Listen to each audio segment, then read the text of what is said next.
of energy of radiation. Each quantum of radiant energy has frequency h mu, where h is Planck's constant and mu is the frequency of light. In photoelectric effect, an electron absorbs a quantum of energy of radiation. In this, quantum of energy absorbed exceeds the minimum energy needed for electron to escape from the metal minimum surface. Energy को क्या बोलते हैं दमन? क्या sir? दमन उस minimum energy को क्या बोलते हैं? Okay. Hitesh? Threshold energy. Threshold energy कहता है exceed the minimum energy needed for the electron to escape from the metal surface. The electron is emitted with maximum kinetic energy. Kinetic energy is h nu minus work function. More tightly bound electrons will emerge with kinetic energy lesser than the maximum value. जो tightly bound करके रखे उनकी kinetic थोड़ी कम होगी, जो loosely उनकी kinetic energy ज्यादा होगी.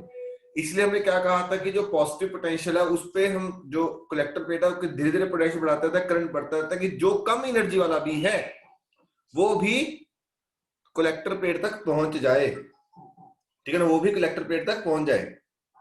ठीक है. The maximum kinetic energy of the emitted photon determines the energy of each photon. Equation 11.2 is known as Einstein photoelectric equation. ये मैं ऑलरेडी आपको करवा चुका हूं. We now see how this equation accounts in a simple and elegant manner all the observations on photoelectric effect at the end. According to this equation, हमने परसों भी लिखा था, kinetic energy depends linearly on frequency. जैसे जैसे frequency बढ़ेगी kinetic energy of the emitted electron बढ़ेगी and is independent of the intensity. मैं फिर रिपीट कर रहा हूं, इंटेंसिटी से कोई लेना देना नहीं है. ठीक है, इंटेंसिटी से कोई लेना देना नहीं है. This has happened because in Einstein picture photoelectric effect arises. ठीक है, photoelectric effect arises from the absorption of single quantum of radiation by a single electron.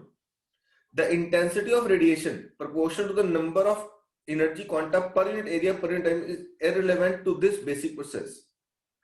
Kinetic energy कभी भी नॉन नेगेटिव नहीं हो सकती है, क्योंकि kinetic energy तभी होगी अगर बड़ी से छोटी चीज मैं माइनस करूंगा. तो incident minus threshold kinetic energy आती है, और एमिशन तभी होगी अगर इंसिडेंट थ्रेशोल्ड से ज्यादा है. ठीक है जी sir. Yes, sir. h nu greater than h naught. This shows the greater the work function, the higher the minimum or threshold frequency needed to emit photoelectrons. ठीक है, तो जितना clear greater the work function जितना ज्यादा होगा उतनी threshold energy भी ज्यादा होगी और उतनी फ्रीक्वेंसी भी ज्यादा होगी, उतनी एनर्जी भी ज्यादा चाहिए होगी. Thus, there is a threshold frequency for a metal surface below which no photoelectric emission is possible. No matter how intense the incident radiation may be. चाहे तुम वही बात बार बार बोल रहे हैं, तुम इंटेंसिटी बहुत ज्यादा बढ़ा दो, emission नहीं होगी. In this picture, intensive radiation as noted above is proportional to number of energy quanta per unit area per unit time. The greater the number of energy quanta available, the greater is the number of electrons absorbing the energy quanta and greater is the number of electrons coming out of the metal. This explains why for frequency greater than frequency naught, photoelectric current is proportional to intensity. तो जितना intensity बढ़ेगी उतने incident photons आएंगे, उतने incident photons ज्यादा आएंगे, उतनी emission ज्यादा होंगी, उतनी emission ज्यादा, उतने electron ज्यादा. ठीक है ना, उतने electron ज्यादा, उतनी photocurrent ज्यादा. In Einstein picture, the basic elementary process involved in photoelectric emission is the absorption of light quanta by an electron. वो क्या कहता है कि absorption हुई, emission होगी. This process is instantaneous. Again, उसने क्या कहा था? There is no time lag. ठीक है ना, कोई time lag नहीं है. Whatever may be the intensity. अब intensity चाहे कम है, emission हो जाएगी, provided उसकी एनर्जी थ्रेशोल्ड से ज्यादा हो. ठीक है, whatever may be the intensity, that is number of quanta of radiations per unit area per unit time. Photoelectric emission is instantaneous. Low intensity does not mean delay in emission. अगर intensity कम है इसका मतलब ये नहीं है कि emission देर से होगी. emission उसी वक्त हो जाएगी प्रोवाइडेड उसकी एनर्जी थ्रेशोल्ड एनर्जी से ज्यादा हो. ठीक है. Yes, sir. Since the basic Yes, elementary sir. process is the same, intensity only determines how many electrons are able to participate in the elementary process. So intensity से क्या पता लगता है? उतनी emissions ज्यादा होंगी. ठीक है? Yes, sir. Using equation 11.1, the photoelectric equation can be written as EV naught h nu minus work function. और मैंने एनर्जी को पोटेंशियम में कन्वर्ट किया क्या किया डिवाइड बाय ई कर दिया. तो V h by E new minus work function by. ये याद है वाली ऑलरेडी मैं तुम्हें क्वेश्चन करा चुका हूं इसके कि वर्क पोटेंशियल और फ्रीक्वेंसी का जो रिलेशन है वो स्ट्रेट लाइन आ गई. यस और नो? ये कांसेप्ट कितना है? Yes, sir. थ्रेशोल्ड का है. ठीक है ना? This is important result. It predicts that the potential versus frequency curve is a straight line with slope h by E independent of the nature of the material. Material पे कोई लेना देना नहीं है. Material जैसा मर्जी हो emission हो जाएगी.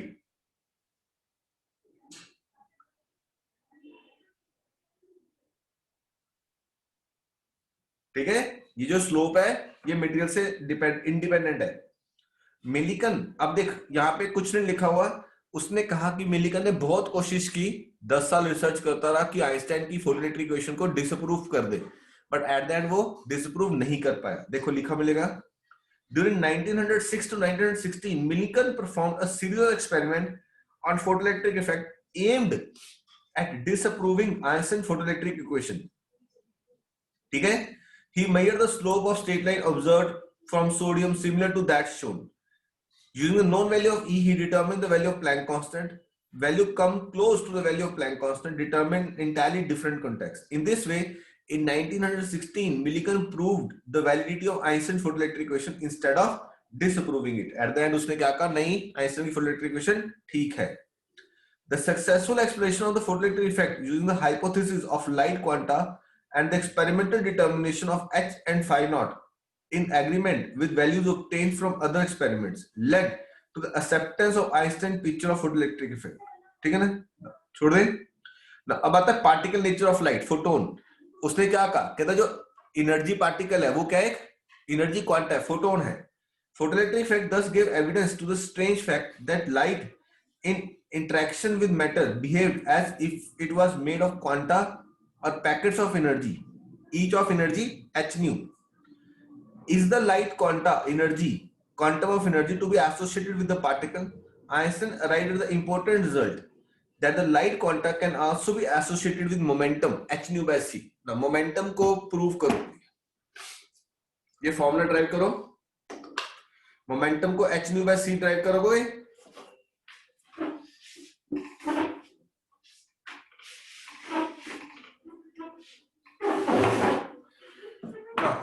यहां से देख. पहले तो मेरे को ये निकाल के दिखाओ. Lambda equal to H upon M. कैसे निकालते इसको? E equal to H nu, E equal to M C square. Yes और नो? क्लियर? सी का फॉर्मूला क्या होता है? Nu lambda. हाँ जी sir. Nu is C by lambda. यहां डाल दूं H C by lambda is M C square. दोनों को इक्वेट कर दें. H C by lambda is M C square. एक सी कटा. सी की जगह स्पीड ऑफ लाइट का वी डाल दो. h by lambda is mv, तो implies h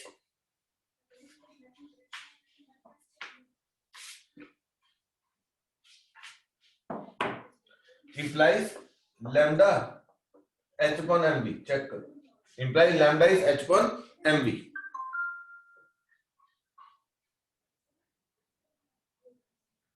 ठीक है? Yes, sir. ठीक है. डन यहां तक ना.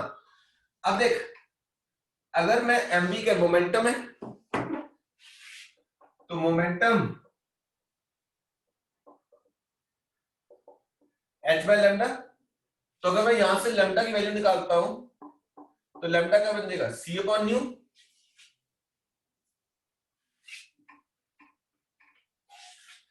चेक कर, तो यहां से फॉर्मूला क्या बना, h upon c upon nu, nu पर चला जाएगा तो आंसर क्या आ गया, h nu by c।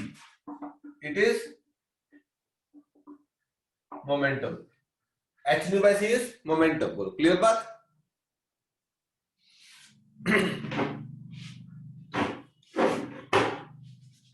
Formula derive हो गए सारे। मोमेंटम का formula h nu by c, lambda equal to h upon mv। A definite value of energy as well as momentum is a strong sign that a light quanta can be associated with the particle. The particle was later named photon. ठीक है, the particle like behavior of light. एक second बेटा,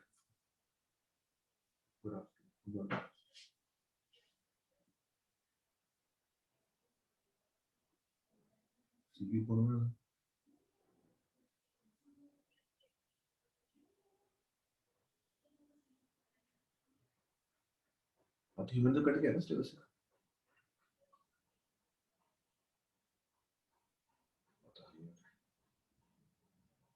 मुझे बोला करवा देंगे, उनको आ बताओ, उनको डिस्पर्शन बाद में करवा देंगे। डिस्पर्शन कट गया, बस पूरा पूरा सिलेबस कट गया है। ठीक है, डिस्पर्शन इनको तो बताया था कि करवा देंगे, इसलिए क्योंकि वो है अपना, इनको एक उसमें कराया था, पीसा के उसमें कराया था डिस्पर्शन।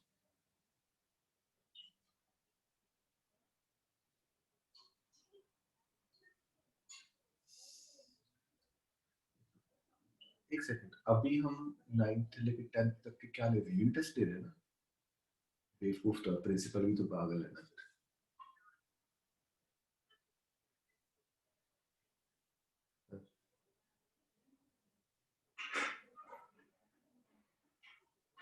डिस्पर्शन कराना चाहिए वैसे तो, कुछ उसमें भी सिलेबस है, पूरा चैप्टर ही कटेगा तो कट गई, इसमें दिक्कत।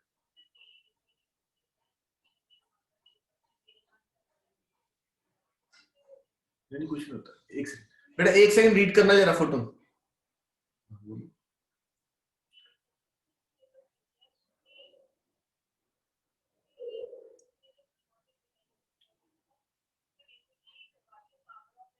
हाँ जी,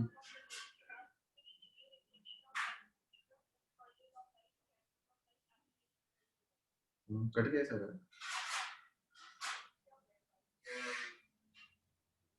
एक सेकंड, क्या कह रहे हो।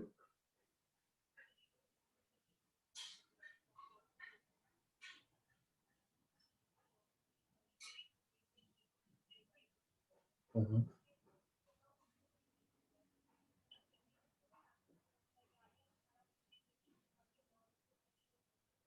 हम्म, हम्म, हम्म,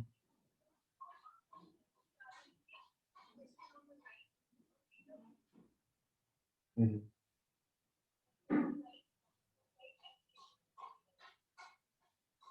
अच्छा, तो ह्यूमन ही कट गया, लास्ट का डिस्पर्शन वो पड़ा है जिसमें वो बनता है कि why the sky appears blue वाला। ले लेते, मैं ले लेता हूँ आज।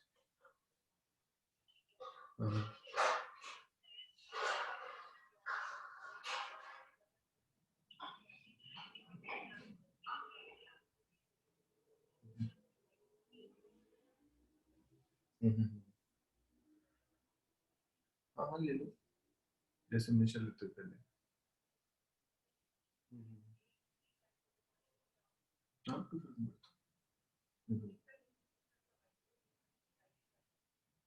नहीं कुछ नहीं।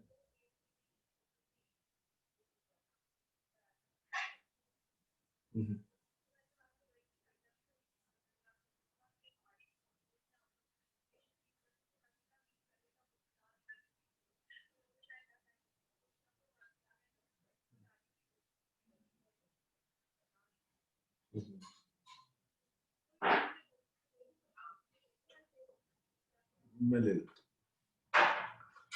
मैं ले-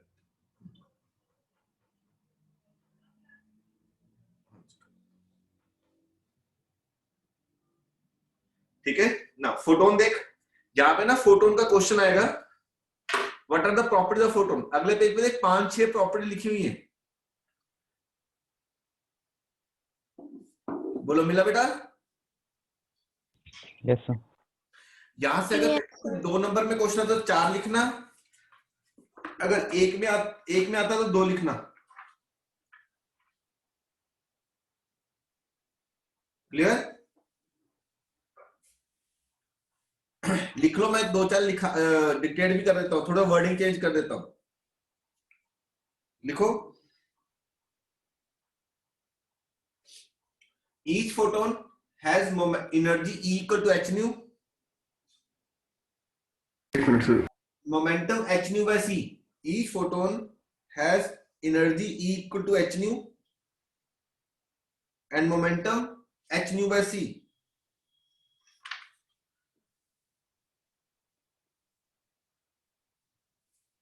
सर एक बार ही रिपीट करोगे प्लीज? ये लिखा हो ना देख, each photon has energy E equal to h nu and momentum P equal to h nu by c.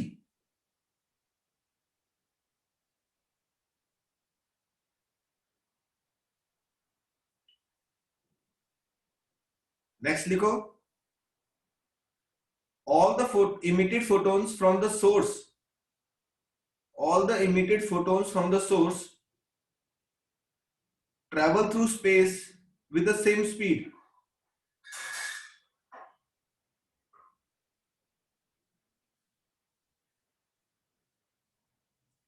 Travel through space with the same speed. Sir थोड़ा स्लो बोलो। सर रिपीट कर दो। All the photons emitted from the source travel with the same speed.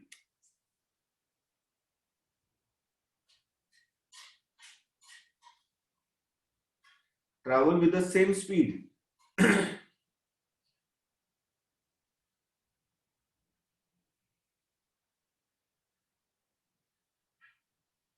Next,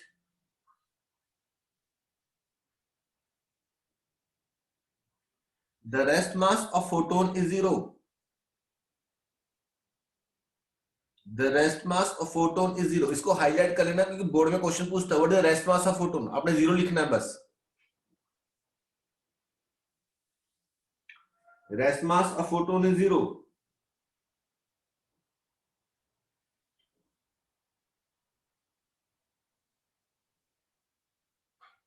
Next, photons are electrically neutral.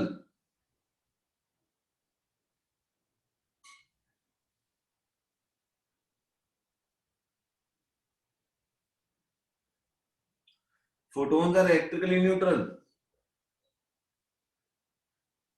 Next, they do not get deflected by electric field and magnetic field. They do not get deflected by electric field and magnetic field.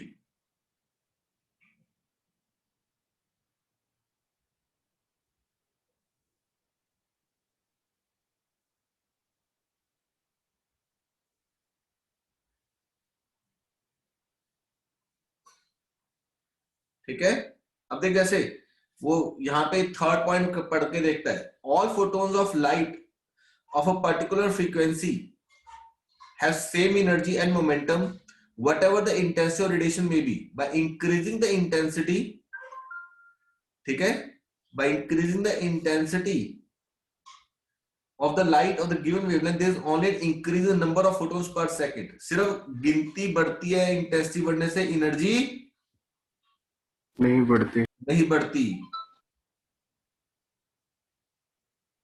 ठीक है sir. ठीक है, energy नहीं बढ़ती।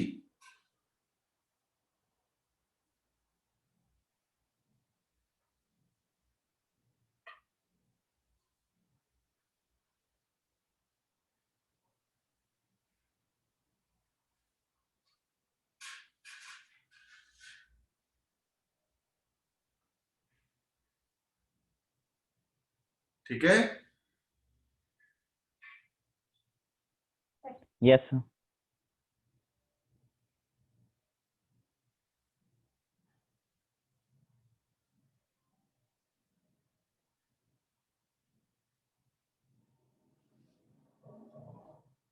ठीक है, इसका तुम्हारे न्यूमेरिकल आ जाएंगे इसके।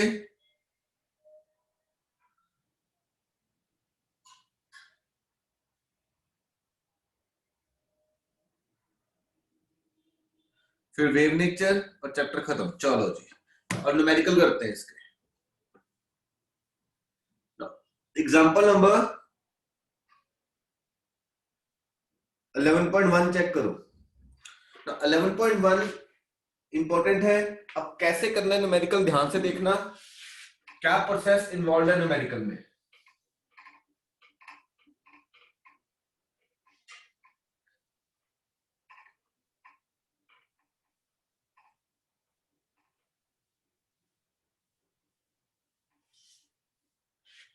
देख, पहला, a monochromatic light of frequency this is produced by laser, the power emitted this, ठीक है, फ्रीक्वेंसी कितनी थी 6 into 10⁻14 hertz, is produced by laser, power emitted, तो पावर कितनी दे रहा है 2 into 10⁻³ watt. What is the energy of photon? Energy पूछ रहा है, फॉर्मूला क्या है, h nu. It is 6.6 minus 34 into 6 into 10⁻14. ठीक है, तो ये कितना हो गया तुम्हारा 39.8 10⁻⁻20 जूल्स। चेक कर सबसे पहली चीज 39.8 10⁻⁻20 जूल्स। अब देख पावर क्या पूछ रहा है, ऐसे लिख सकता हूं 2 into 10⁻³ joules per second. Check कर, तो एक सेकंड में इतनी एनर्जी निकल रही है। वो पूछता है नेक्स्ट क्वेश्चन, कहता है कितने फोटॉन्स निकल रहे हैं, एक फोटोन के पास कितनी एनर्जी है 39.8 10⁻20 जूल्स, यस और नो। तो इतनी एनर्जी के लिए कितने फोटोन्स आएंगे, समझ रहे हो क्वेश्चन, ये बहुत इंपॉर्टेंट क्वेश्चन है। कहता है इतनी बल्ब है, ठीक है बल्ब है, तो इतनी एनर्जी चाहिए तुम्हें 2 into 10⁻³ जूल्स। इतनी एनर्जी एक फोटोन के पास है, तो नंबर ऑफ फोटोन्स कितने आएंगे 2 into 10⁻³ divide by 39.8 10⁻20, 2 into 10⁻³ divide by 39.8 10⁻20 photons. ठीक है, एक सेकंड में इतने फोटोन्स आ जाएंगे ना। अब इसकी बैक एक्सेस पे जाके देखो बेटा,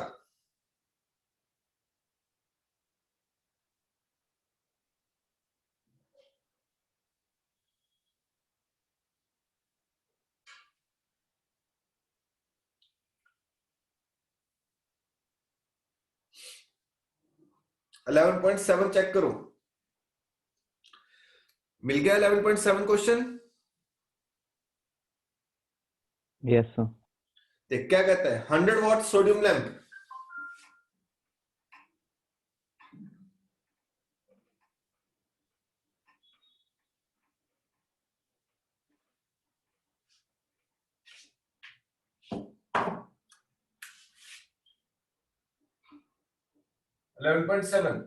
पावर कितनी थी 100 watt, it is 100 joules per second.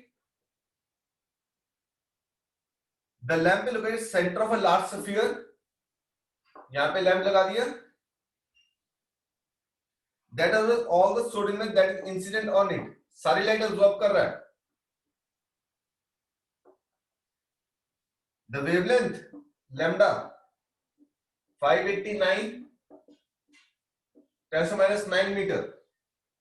What is energy per photon, तो सबसे पहले तो एनर्जी निकाल रहा है, क्या निकालूंगा hc बाय लैम्डा, क्लियर, क्योंकि लैम्डा गिवन है तो hc बाय लैम्डा आ जाएगा। फिर पूछ रहा है at what rate the photons deliver to the sphere, कितने फोटोन्स आ रहे हैं n, क्लियर। उसमें भी सेम, जो एनर्जी निकलेगी ये वाली, उसको 100 से डिवाइड कर दूंगा। कहता है एक फोटोन के पास इतनी एनर्जी है, तो 100 जूल के लिए कितने फोटोन चाहिए, जैसे यहां पे किया था, total energy divide by energy of one photon. यहां पे मैं hc बाय लैम्डा निकालूंगा। अब देख बोर्ड में एक और क्वेश्चन पूछा, पता लगा इस क्वेश्चन क्लियर हुआ 11.7। Yes sir. बोर्ड में क्वेश्चन पूछा, कहता अगर मैं इस स्फीयर का रेडियस डबल कर दूं, इस स्फीयर का रेडियस डबल कर दूं, तो क्या फर्क पड़ेगा इंटेंसिटी पे?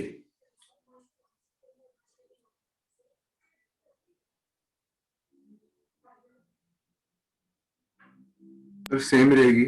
नहीं, इंटेंसिटी याद कर क्रिश क्या बताया था? Intensity is inversely proportional to square of distance.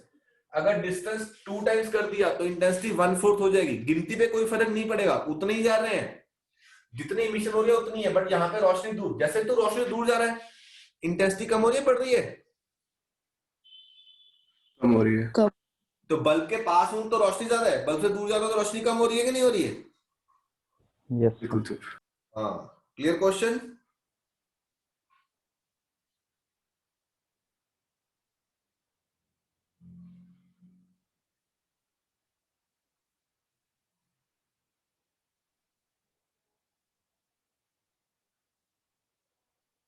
ठीक है, 11.12 11.2 चेक करो। 11.2 फिर से क्वेश्चन ध्यान से करने वाला है। अब आप मेरे को समझना, इंस्पाइट की जो बुक का आंसर दिया उसको मत सोचना, ठीक है? उसमें तुम खुद ही कंफ्यूज हो जाओगे कैसे समझा रहा हो। देख क्वेश्चन क्या कहता है, the work function caesium is 2.14 electron volt, ठीक है? Find the threshold frequency of caesium. Work function कितना दे दिया? सर एग्जांपल नहीं है। एग्जांपल नंबर 11.2 वापस वर्क फंक्शन कितना दे दिया? 2.14 इलेक्ट्रॉन वोल्ट। तो सबसे पहली चीज 2.14 into 1.6 10 to minus 19 joules check करो। 2.14 into 1.6 10 to minus 19 जूल्स। तो तुम्हें जूल्स में कन्वर्ट करना बहुत मैंडेटरी है, उसके बिना न्यूमेरिकल गलत हो जाएगा। तो सबसे पहले तो पूछ रहा है थ्रेशोल्ड फ्रीक्वेंसी पूछ रहा है, ठीक है? ये कितना है? h nu nought. तो फ्रीक्वेंसी नॉट क्या आई? It is 2.14 into 1.6 minus 19 divide by 6.6 minus 34 hertz. Check करो सबसे पहली चीज फ्रीक्वेंसी। कोई डाउट यहां तक? No, sir. उसके बाद पूछ रहा है the wavelength of the incident light. Incident light की लैम्डा पूछ रहा है। Wavelength of the incident light if the photo current is brought to zero by stopping potential of 0.6 volt, यानी कि यहां से जो इलेक्ट्रॉन निकला उसको स्टॉपिंग पोटेंशियल कितना लगाया? 0.6 वोल्ट। यस और नो? ओके गुनगुन, पोटेंशियल से एनर्जी में कन्वर्ट करना तो क्या करना है? से ई से डिवाइड करना होता है। तो नहीं, पोटेंशियल से एनर्जी ई से मल्टीप्लाई, एनर्जी से पोटेंशियल ई से डिवाइड। तो यहाँ पे इसका मतलब काइनेटिक एनर्जी कितनी बन जाएगी? इलेक्ट्रॉन वोल्ट है ना? Yes sir. इसका मतलब ये जो एनर्जी है यहाँ पे वो क्या है? 0.6 इलेक्ट्रॉन वोल्ट है, या नो? चाहिए कितनी थी? Yes, sir. 2.14। 2.14. तो इसका एनर्जी इंस्टेंट कितनी हुई? 2.74 इलेक्ट्रॉन वोल्ट। यस और नो? Yes sir. तो 2.74 2.14 इसमें नहीं, बाकी 0.6 किनेटिक एनर्जी में निकल गई। तो जहां पे 2.74 आ गया एनर्जी, यहां से क्या निकालने को बोल रहा है? लैम्डा, ये वाली लैम्डा। तो एनर्जी एफसी में लैम्डा कर दो, तो लैम्डा क्या बना? 6.6 minus 34 c 3 into 10 power 8 divided by energy 2.74 into 1.6 minus 19 meter. Yes or no?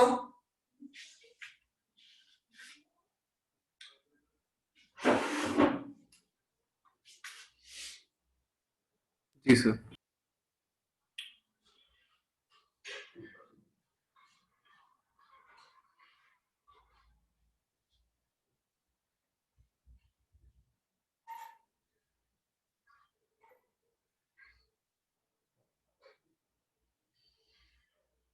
ठीक है बेटा। नाउ नेक्स्ट क्वेश्चन करें 11.3।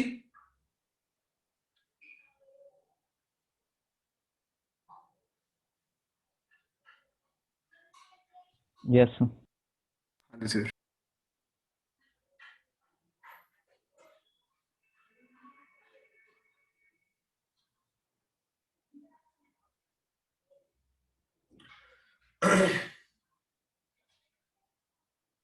11.3 पढ़ के देख क्या कहता है।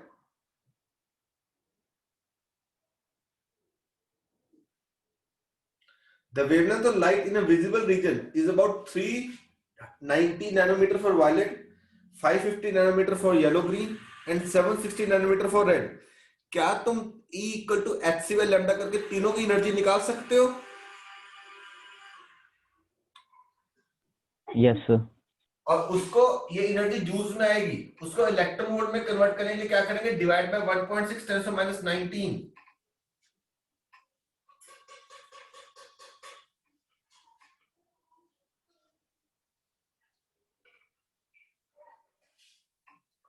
ठीक है, डिवाइड बाय 1.6 10 to minus 19. देख क्या कहता है, एनर्जी तीनों की निकाल दी। Violet E equal to H C by lambda कितनी आई, 3.19 इलेक्ट्रॉन वोल्ट।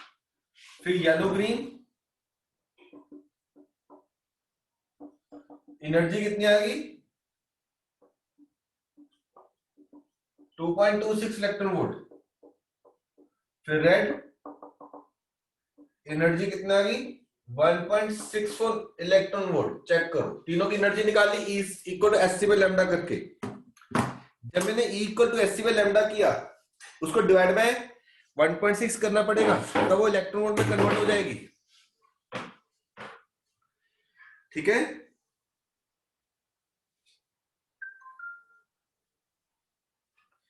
फिर वो कहता है from which of the photosensitive materials with work function listed in 11.1 and use the result in 1 2 and 3 we can build a photoelectric device that operates with the visible light.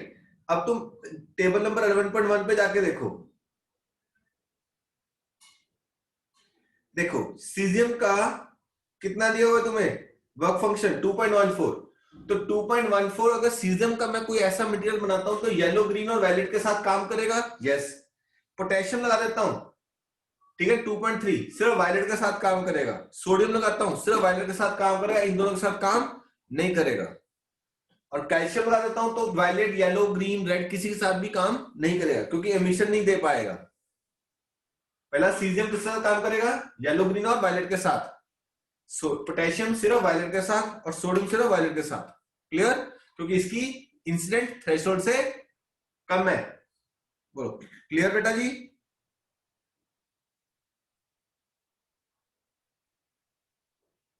Yes sir. तीनों numerical clear हुए।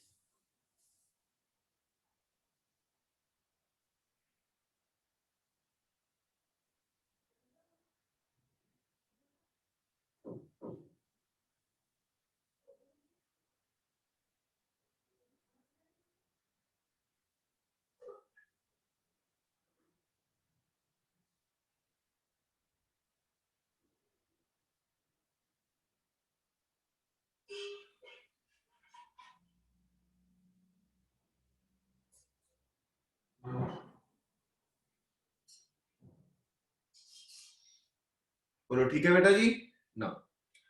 Back exercise पे आ जाओ, 2-3 question करा रहा हूं, फिर 2-4 homework ले लेना। 11.8 करें, बैक एक्सरसाइज पे आ जाओ। अनुभव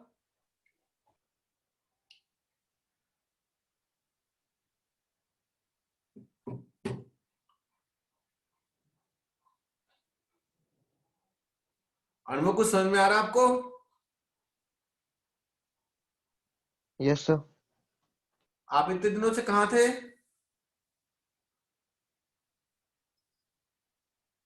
सर पहले प्रैक्टिकल्स लग रहे थे, फिर प्री बोर्ड शुरू हो गए थे।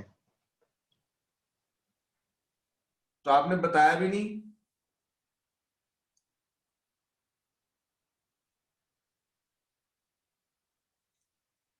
आपका पूरा रिऑप्टिक्स मिस हुआ है, पता आपको?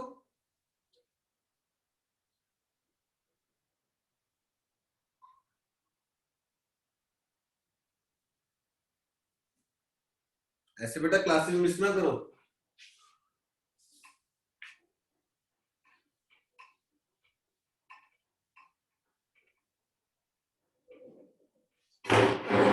Now 11.8 basic देख, the threshold frequency of certain metal is this much. 11.8 कहता है एक मेटल है, उसकी थ्रेशोल्ड फ्रीक्वेंसी कितनी है 3.3 टेस्ला 14 हर्ट्ज, और इंसिडेंट फ्रीक्वेंसी कितनी है 8.2 Tesla 14 hertz.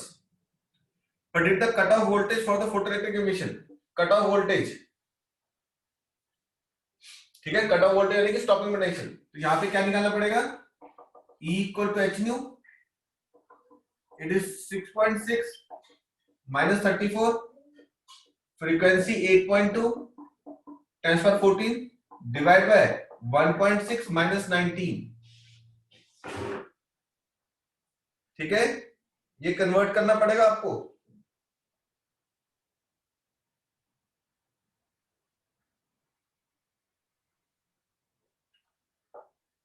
It is 33.8 10 power minus 1. It is 3.38 electron volt. इसकी energy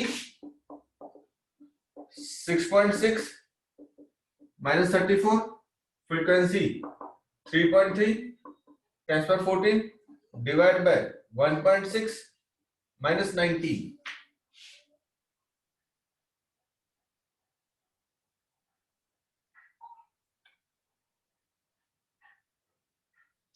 It is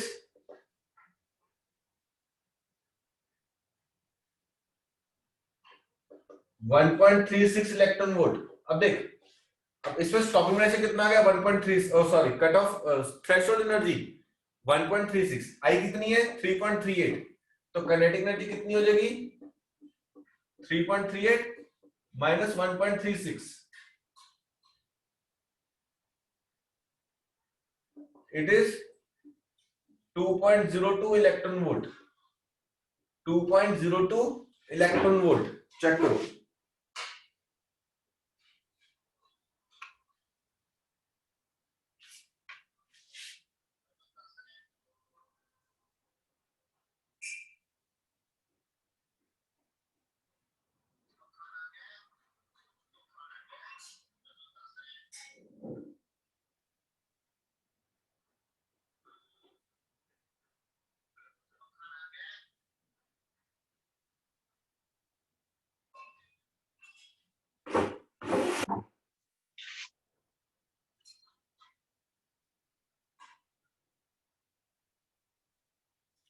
clear? Yes sir.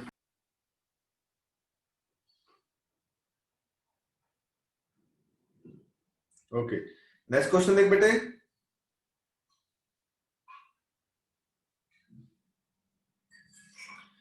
एक मिनट सर, कर ले नोट डाउन कर ले। ये 11.8 था। हाँ जी सर।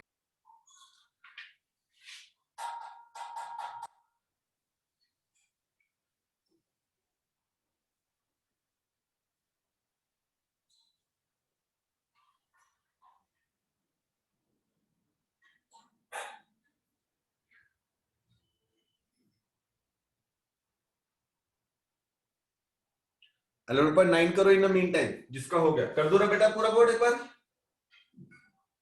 हाँ जी सर। 11.9 दे क्या कहता है, थ्रेशोल्ड इन वर्क फंक्शन कितना दिया है 4.2 इलेक्ट्रॉन वोल्ट, और वेवलेंथ कितनी आ रही है 330 नैनोमीटर।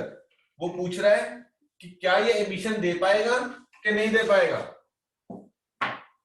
ठीक है, तो 11.9 क्या कहता है, वर्क फंक्शन कितना दे दिया 4.2 इलेक्ट्रॉन वोल्ट, इंसिडेंट वेवलेंथ कितनी है 330 नैनोमीटर। तो एनर्जी कैसे निकालूंगा, hc पे lambda, it is 6.6 minus 34, 3 into 10 पर 8, wavelength 330 minus 9, into 1.6 minus 19,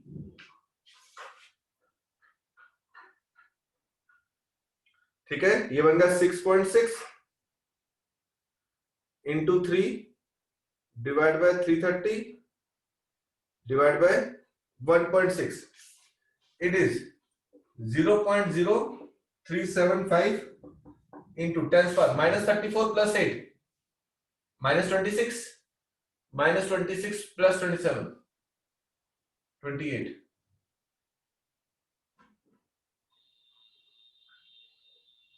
2 3.75 electron volt आ जाएगी। अब देख मेरी इंस्टेंट एनर्जी कितनी है 3.74, चाहिए कितनी 4.2। will it be able to cause emission? Answer is no. Question clear? Yes, sir. इस तरीके से चेक करना है। अगला देखो 11.10,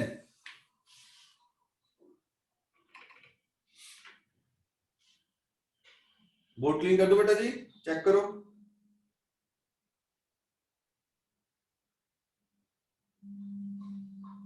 Yes, sir. 11.10 पढ़ के देखो क्या कहता है।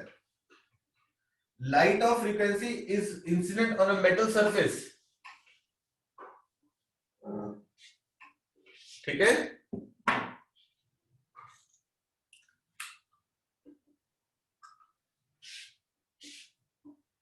Light of frequency 7.21 10 14 hertz is incident on a metal surface, ठीक है। इलेक्ट्रॉन बाहर निकला क्या स्पीड से 6 into 10⁵ मीटर पर सेकेंड, ठीक है। 6 into 10⁵ metre per second are rejected from the surface, what is threshold frequency, ये पूछ रहा है। तो यहां से क्या करेंगे, काइनेटिक एनर्जी निकालेंगे हाफ mv², फिर उस एनर्जी को डिवाइड बाय 1.6 करके इलेक्ट्रॉन वोल्ट में कन्वर्ट करेंगे, ठीक है। फिर ये एनर्जी निकालेंगे, ये काइनेटिक एनर्जी, ये इंस्टेंट, ये थ्रेशोल्ड। तो कैसे निकलेगा, kinetic energy h new minus h nu not, ये न्यू नॉट निकाल लोगे, चेक करो। न्यू पता है, काइनेटिक एनर्जी पता है, हाफ mv²। अगर आपको इलेक्ट्रॉन वोल्ट में नहीं कन्वर्ट करना मत करो, इसी में हो जाएगा। तो काइनेटिक एनर्जी जूल्स में रहेगी हाफ इंटू 9 इंटू 10⁻31 6 इंटू 10⁵ का square, it is 4.5 minus 31 36 into 10⁻10, ठीक है। तो मेरे पास एनर्जी कितनी आ जाएगी,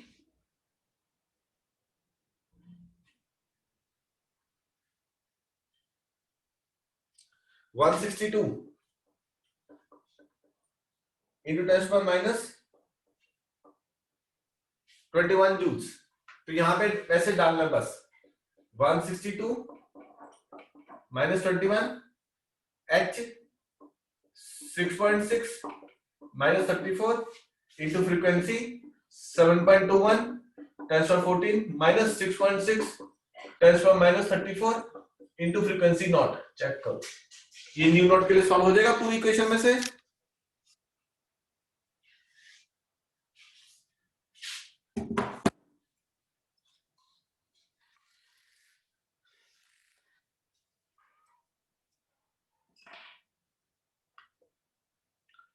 कल क्लास लगाएंगे हम, ठीक है।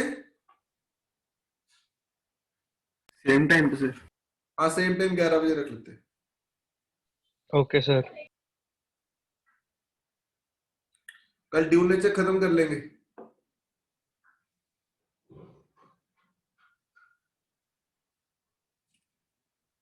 संडे को भी लगेगी। कल संडे ही है।